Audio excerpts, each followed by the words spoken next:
Votre question appelle en réalité un sous-entendu. Ça signifie qu'on a une bonne acception de la ville africaine d'aujourd'hui et qu'on appréhende bien la transition qu'il faut pour atteindre un futur désiré, souhaité, qu'on a aussi bien cerné. La ville africaine d'aujourd'hui, c'est une ville qui, au nom de ces caractéristiques ou de caractéristiques que les villes africaines, parce qu'il n'y a pas qu'une ville, il y a des villes africaines parce qu'elles sont diverses, au nom de leurs caractéristiques qu'elles ont en commun, on peut dire que leur population est très jeune. Plus de 50% de la population a moins de 18 ans, ce qui montre un vrai défi de capitalisation de cette démographie-là, de captation de cette démographie-là. On appelle ça le dividende démographique.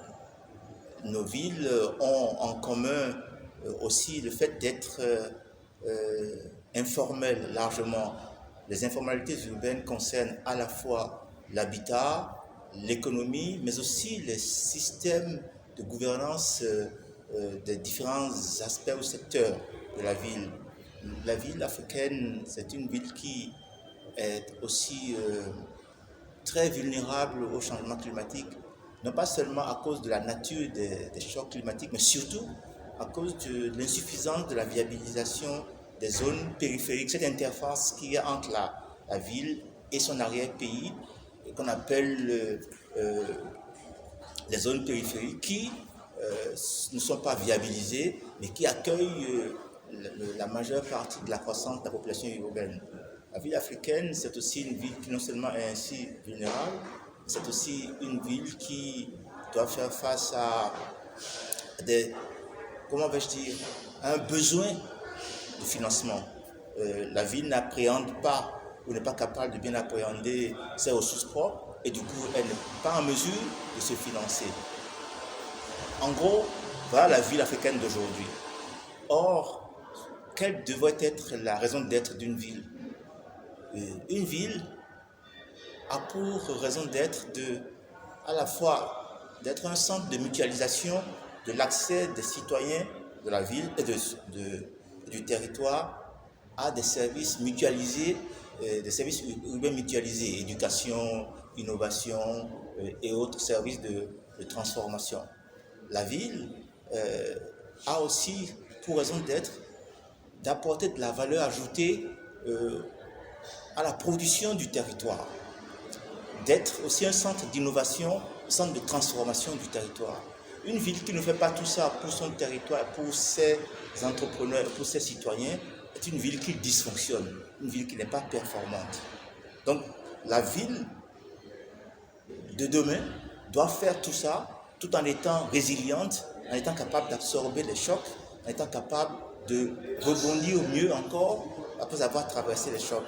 Ce sont autant d'éléments qui doivent caractériser la ville du futur. La ville du futur, ce n'est pas une ville qu'on va chercher ailleurs, ce n'est pas en copiant New York ou Dubaï qu'on aura construit la ville du futur. La ville du futur va se construire en étant à la fois une réponse par rapport aux potentialités du territoire et en étant aussi la promesse qu'elle doit rester comme la capacitation de l'Afrique dans son intégration à la globalisation, en commençant par la régionalisation. La ville africaine est une ville aussi qui doit contribuer à la transformation africaine, en particulier les villes qui sont aux frontières, les villes qui sont dans un périmètre d'environ 40 km des frontières. Nous sommes ici à Lomé. Lomé est une ville qui est une ville frontière finalement. Kinshasa et Brazzaville le sont. Et elles ont en commun des défis qui appellent de la coopération entre les pays pour pouvoir mieux la planifier. On peut noter que la présence de l'État se note en particulier dans les villes à travers les services. De la même façon, l'absence de l'État dans les villes reste un défi pour les villes, un défi pour les pays. Et l'absence de l'État est souvent source aussi, comment je dirais, de la faiblesse de l'État et donc facilite tous les intégrismes finalement. Donc voilà toutes les promesses que la ville porte pour l'Afrique.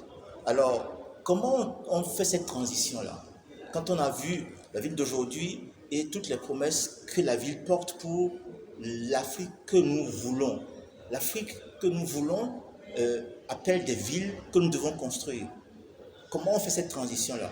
La transition appelle que non seulement nous repensions la ville, en comprenant, en s'investissant ou en investissant à mieux comprendre la fabrique de la ville africaine, les traditions qui nourrissent parfois en sous-surface, de façon parfois pas très tangible, la production de la ville. Il faut comprendre cela et comprendre les défis structurels et en même temps les éléments qui sont des ressources pour nourrir cette transition. Il faut comprendre cela et ainsi pouvoir mieux investir. Alors, pour investir, alors, moi je dirais, il y a deux chantiers. Aujourd'hui, la ville, comme premier chantier, on pourrait dire, la ville doit appréhender son territoire, maîtriser son territoire, comme non seulement nécessité pour mieux planifier, mais aussi une nécessité pour améliorer, accroître ses ressources propres. La ville doit faire ça. Et pour ce chantier, c'est un chantier sensible. C'est un chantier qu'il faut faire aujourd'hui avec les outils d'aujourd'hui. Hier, avant-hier, quand on devait faire, par exemple, des documents de planification, il fallait faire des campagnes de photographie aérienne, il fallait prendre le temps de la restitution, en fait, tout un processus qui souvent prenait plus de 6 mois et autres, parfois même 1 an et au-delà. Le temps de faire tout ça, d'avoir le document prêt, le document est déjà dépassé. Parce qu'aujourd'hui, il faut savoir, en 70 ans, entre 1950 et 2020, la population urbaine a été multipliée par 20 en Afrique. Et elle croît tous les ans de 4%. Donc il faut une démarche de planification, une démarche agile, une démarche dynamique. Et ça doit permettre aux villes africaines de mieux maîtriser leur périmètre, leur territoire, de réduire l'étalement qui est cette dynamique d'aujourd'hui, d'accroître la densification, d'améliorer ainsi la mobilisation de ressources. Et comment vais-je dire cela simplement? Cette gouvernance foncière des villes ne doit pas se faire au détriment des pauvres. Au contraire, elle doit se faire pour le compte avec les pauvres. Il faut que le patrimoine foncier du pauvre, quand il est urbain, il faut qu'il soit appréhendé pour le compte du pauvre aussi, de manière à ce que la plus-value à générer soit aussi que le pauvre ait sa part de la plus-value ainsi générée. C'est ça qui va permettre que, comment vais-je dire, la production de la ville ne se fasse pas au détriment du pauvre. Donc, premier chantier, la maîtrise foncière, la sécurisation foncière, y compris une sécurisation foncière qui est aussi à l'avantage des pauvres. Le second chantier, qui découle du premier finalement, c'est consentir les investissements pour la viabilisation des zones dites périphériques en priorité, les investissements en infrastructures de viabilisation, les investissements en voirie, les investissements en assainissement, les investissements en services urbains qui permettent de rendre la ville plus viable, plus vivable, plus performante, pour qu'elle apporte de la valeur ajoutée à ces entreprises, les entreprises de la ville, de manière à ce que les entreprises, les citoyens performent et que la ville performe. Ça, voilà les deux chantiers que je trouve nécessaires, prioritaires, pour que de la ville africaine d'aujourd'hui, on puisse construire la ville africaine du futur, qui restera une ville africaine, non pas un copier-coller d'ailleurs. Merci, monsieur le ministre. Pensez-vous que l'Afrique dispose des moyens nécessaires pour quitter de cette ville d'aujourd'hui à la ville du futur dont nous tous nous voulons? Le principe, c'est que si vous avez un défi, vous avez à tout le moins les graines ou le potentiel pour y faire face. Sinon, ce n'est pas un défi qui est le vôtre. Si le défi vient à vous, c'est que vous avez peut-être que vous ignorez ce potentiel-là. Donc, il faut le découvrir et le mobiliser. Je disais tantôt que la ville africaine doit pouvoir mobiliser ses ressources propres. Et c'est en mobilisant ses ressources propres qu'elle pourra mobiliser les ressources qui peuvent venir accompagner les siennes pour précisément réaliser son potentiel. Dès lors qu'il s'agit, les services par exemple de développement du capital humain, ce sont des investissements longs. Mais ces investissements longs, pour pouvoir les consentir, il faut pouvoir appréhender la rentabilité, même à moyen long terme, de ces investissements-là. Construire des écoles, veiller à ce que les jeunes d'aujourd'hui aient des emplois demain. Quand je dis qu'aujourd'hui, l'économie urbaine est informelle, elle génère 90% des emplois urbains aujourd'hui. Mais quand on veut travailler sur la ville, ces informalités-là sont presque transparentes, elles ne sont pas perçues. Et on veut faire la ville comme on l'a fait ailleurs. Non, il faut voir ces informalités qui ont permis, par exemple, tiens, il faut en parler, qui ont permis que la Covid, qui a été un choc terrible, dont on disait qu'elle devrait en Afrique avoir comme conséquence qu'on ramasserait des cadavres avec des brouettes, ça ne s'est pas passé. Il faut comprendre pourquoi. Alors que dans les zones périphériques, l'existant ne permettait pas de faire de la distanciation physique ou de se laver les mains, des trucs comme ça. Qu'est-ce qui s'est passé? Comment est-ce que la ville et la population se sont montrées résilientes?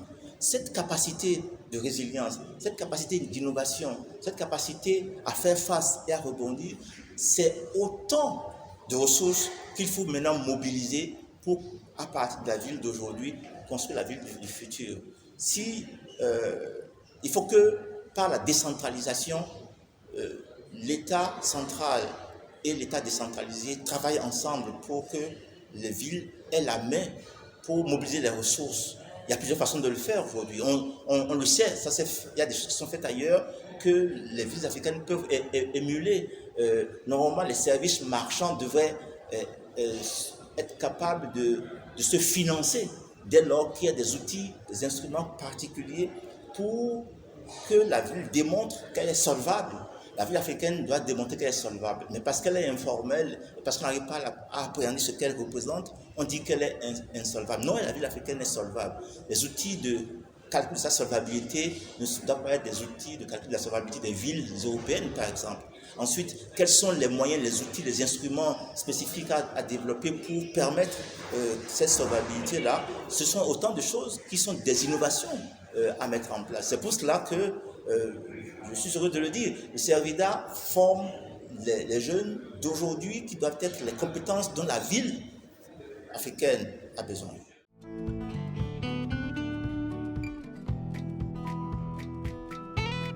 L'une des premières choses que je voudrais compter sur eux afin qu'ils, de par leur passage, ils ou elles, par exemple, j'ai vu qu'il y a des jeunes, non pas seulement hommes, mais femmes, qui sont au Servida, qu'ils acquièrent au Servida une ou deux choses, dont le fait d'interroger les paradigmes.